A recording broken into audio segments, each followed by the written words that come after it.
샬롬, 반갑습니다. 더 충만한 교회 성도 여러분, 오늘도 비대면으로 이렇게 제 설교 녹화분을 통해서 각자 가정에서 예배드리시고 은혜 넘치시기를 소원합니다. 다들 건강하게 잘 지내시죠?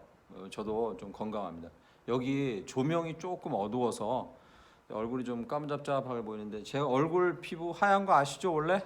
네.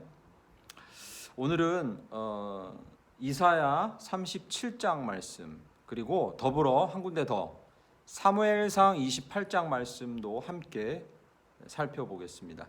이 원래 두 가지 본문은 8월 28일 날 이사야 37장 묵상 말씀이고 통독 말씀으로 사무엘상 28장 말씀이 되겠습니다. 그런데 이 두 말씀이 공통점이 있어요.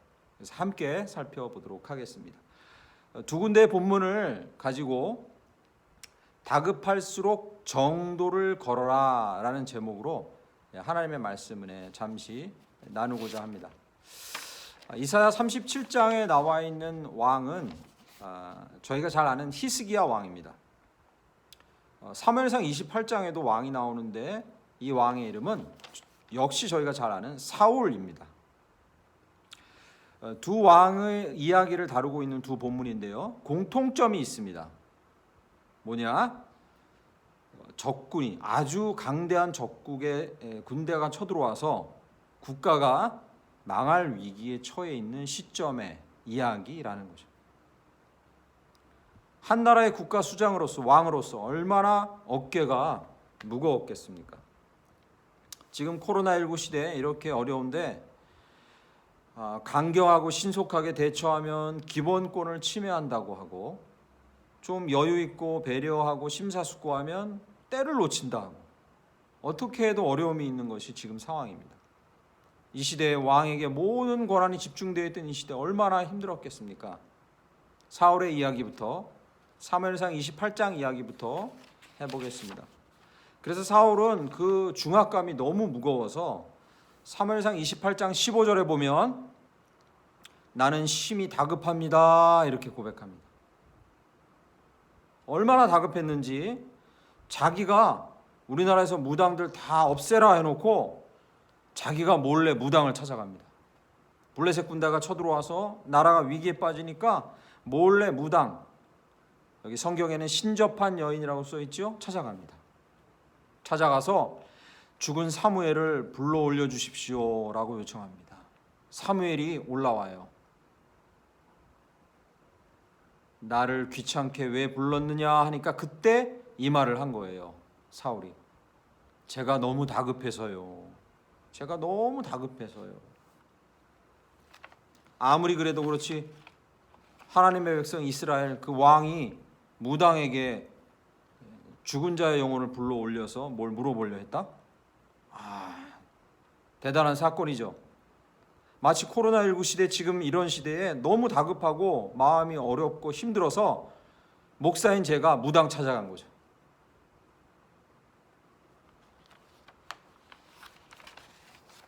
그러나 사울의 말을 들어보면 또 일리가 있습니다. 사울이 뭐라고 하냐면요. 그 사무엘상 28장 뒷부분에 보면 15절 뒷부분에 보면 블레셋 사람들은 나를 향해 군대를 일으켰고 하나님은 나를 떠나서 다시는 선지자로도 꿈으로도 내게 대답하지 아니하시기로 내가 행할 길을 알아보려고 이랬습니다 라고 대답합니다. 지금 이 시대 생각이 많고 이런저런 고민이 많고 힘든 일이 많습니다. 하나님 앞에 나와서 기도했는데 대답이 없어요. 마음에 평안이 없어요. 확신이 없어요. 문제가 해결되지 않아요. 그러면 여기저기 기웃거리게 되지 않을까요? 선배들의 조언도 들어보고 훌륭하다는 사람 책도 읽어보고 사실 그렇지 않습니까? 사울의 마음을 조금은 이해할 수 있을 것 같아요. 그러나 너무나도 석연치 않고 안타까운 건 사실인 거죠. 그러나 지금 저희도 그런 상황에 처해 있는 거예요. 코로나19가 거의 6개월을 넘어서 7개월, 8개월 이어져 가고 있습니다. 지치고 힘들고 하나님께 대답 고하고 기도해도 응답이 없는 이 상황에서 이 상황이 잔인하게까지만 여겨집니다. 잔인하게까지도 여겨집니다. 그런데 이사야 37장 히스기야 왕의 이야기는 다른 결말인 거죠. 결말이 달라요. 180도. 이사야서 37장에 보면 히스기야 왕 때에 아수르라는 나라에서 이 유다 땅을, 유다 나라를 점령하려고 쳐들어와요. 대군이 쳐들어옵니다. 히스기야는 하나님께 기도합니다. 그랬더니 이사야 37장 36절에 보면요, 하나님께서 그들을 구원하십니다. 두 왕 다 하나님께 살려달라고 했지만 상황이 결말이 달라요. 차이가 무엇일까요? 저희는 이 차이를 알 수 있으면 우리 인생에 다급하고 답답하고 너무나 원통하고 깝깝하고 힘들어도 정도를 걷고 승리의 삶을 살고 회복되고 견디고 이기고 그렇게 성숙하게 될 줄 믿습니다. 답이 어디 있느냐? 이사야 37장 1절 말씀 찾아가 볼까요? 1절. 히스기야 왕이 듣고 자기의 옷을 찢고 굵은 베옷을 입고 여호와의 전으로 갔고, 이렇게 써 있습니다. 답은 여기 있어요. 두 왕이 결과가 달랐는데요, 차이가 어디서 나냐? 답은 여기 있어요. 사울은요, 답답해요, 조급해요, 다급해요. 가서 살려주세요, 살려주세요. 히스기야는요, 37장 1절 보시죠. 이 이야기를 듣고 뭘 해요? 옷을 찢고 베옷을 입고 여호와의 전으로 갔고. 이 시대에 옷을 찢고 베옷을, 왕이 베옷을 입는다는 것은 무슨 의미냐? 회개한다는 의미예요. 물론 히스기야도 이 다음에 보면 살려달라고 기도했겠죠. 이 문제를 해결해달라고 매달렸을 겁니다. 당연합니다. 그러나 두 왕의 차이는 무엇이냐?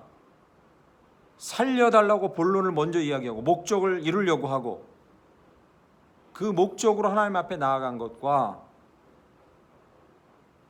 옷을 찢고 베옷을 입고 마음을 찢고 하나님, 내게 잘못된 것이 무엇입니까? 내가 회개하고 자백해야 될 것이 무엇입니까? 라고 먼저 그것을 하나님 앞에 아뢰었다는 거죠. 이게 차이입니다. 히스기야가 자기 자신이 그렇게 큰 죄를 지어서 그렇지는 않습니다. 그러나 히스기야 그에게도 잘못이 있었고 마음속에 품은 죄가 있었고 나중에 이사야 39장에 보면 교만한 죄를 저지릅니다. 혹시라도 내게 죄가 있나 돌아본 거죠. 적군이 쳐들어오고 나라가 망할 위기에 처했으니까 혹시라도 나에게 잘못이 있나 돌아본 거죠. 그게 아니라면 나라의 잘못과 민족의 백성들의 잘못을 자기 것으로 여기고 기도한 거죠. 먼저 회개한 거죠. 그러므로 우리는 하나님 앞에 나아갈 때, 특별히 다급해서 나아갈 때, 너무나 답답하고 다급해서 나아갈 때 꼭 기억하기 바랍니다. 우리가 진이를 만나러 가는 게 아니에요. 쉬리를 만나러 가는 게 아니에요. 우리의 목적을 달성하려고 하는 게 그것이 우선이 되어서는 안 돼요. 그러면 황급하게 나가서 그것만 아뢰어요. 빨리빨리 그걸만 얘기해요. 그러나 우리가 하나님 앞에 나아갈 때 우리가 가져야 될 태도는 그것보다 먼저 그분을 더 알고 그분과 나와의 관계가 잘못된 것이 무엇이었나, 그 관계를 더 깊이 만들고 그것이 첫 번째 목적이 되어야 할 줄 믿습니다. 어떤 사람이라도 어떤 상황에서든지 다급할수록 정도를 걸어야 합니다. 하나님 앞에 나아가는 길도 정도가 있습니다. 하나님 앞에 나아가서 기도하는 길도 정도가 있습니다. 바른 길이 있어요. 첫째, 주님을 높이는 것. 둘째, 마음의 죄를 자백하는 것, 회개하는 것. 셋째, 성령의 인도하심을 구하는 것. 이게 정도입니다. 시편 66편 18절은 이렇게 얘기합니다. 나의 마음에 죄악을 품었다면 주께서 듣지 아니하시리라. 할렐루야. 아멘. 예수님은 말씀하십니다. 자기 자랑을 늘어놓는 자와 세리와의 기도를 듣고 말씀하십니다. 저 죄 많은 세리가 그의 기도를 더 합당한 기도라고 말씀하십니다. 하나님은 우리가 하나님 앞에 나가서 아뢰어야 될 것, 기도 제목 모든 걸 다 아십니다. 그럼에도 물론 그것을 아뢰기를 원하세요. 우리 입술로 듣기를 원하세요. 그러나 그거보다도 먼저 듣기를 원하는 것은 뭐냐면 우리의 자백인 거예요. 우리의 회개인 거예요.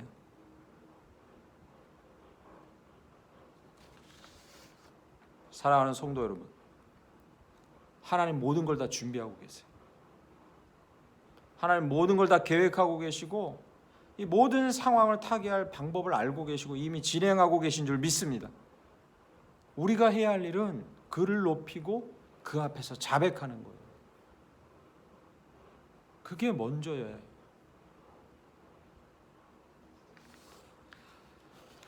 이 말씀을 잠시 들었는데 우리 나눔을 2가지 정도 갖고 함께 합심해서 기도하면 좋겠습니다. 첫 번째, 어떤 사람은 이렇게 얘기해요. 좋아요 목사님, 막상 회개하려고 하는데 뭘 회개해야 될지 잘 모르겠어요. 내가 지은 죄가 너무 많아서 기억 안 나거나 또는 별다른 게 기억나지 않아요. 특별히 잘못한 게 많이 없어요. 뭘 회개해야 되죠? 죄의 정의에 대해서 서로 나눠보십시오. 죄란 무엇입니까? 살인하지 않으면 죄를 안 지은 것입니까? 남의 것을 훔치지 않았어요. 그럼 난 죄 지은 게 없어요. 자백한 게 없어요. 그러면 끝입니까? 죄의 정의가 무엇입니까? 한번 나누어 보시죠.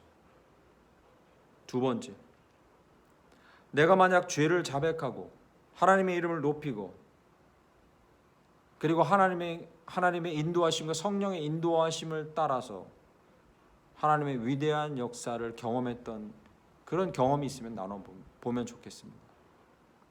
내가 이런 것까지는 다 아뢰지 않았는데, 미처 아뢰지 못했는데, 내가 그저 하나님을 높이고 하나님 앞에 나의 마음을 자백하고 성령의 인도하심을 구하고 그렇게 살아간 것뿐인데 하나님은 예상치 못했던 이런 일을 다 이루셨다. 그런 경험이 있다면 나누어 보시면 좋겠습니다.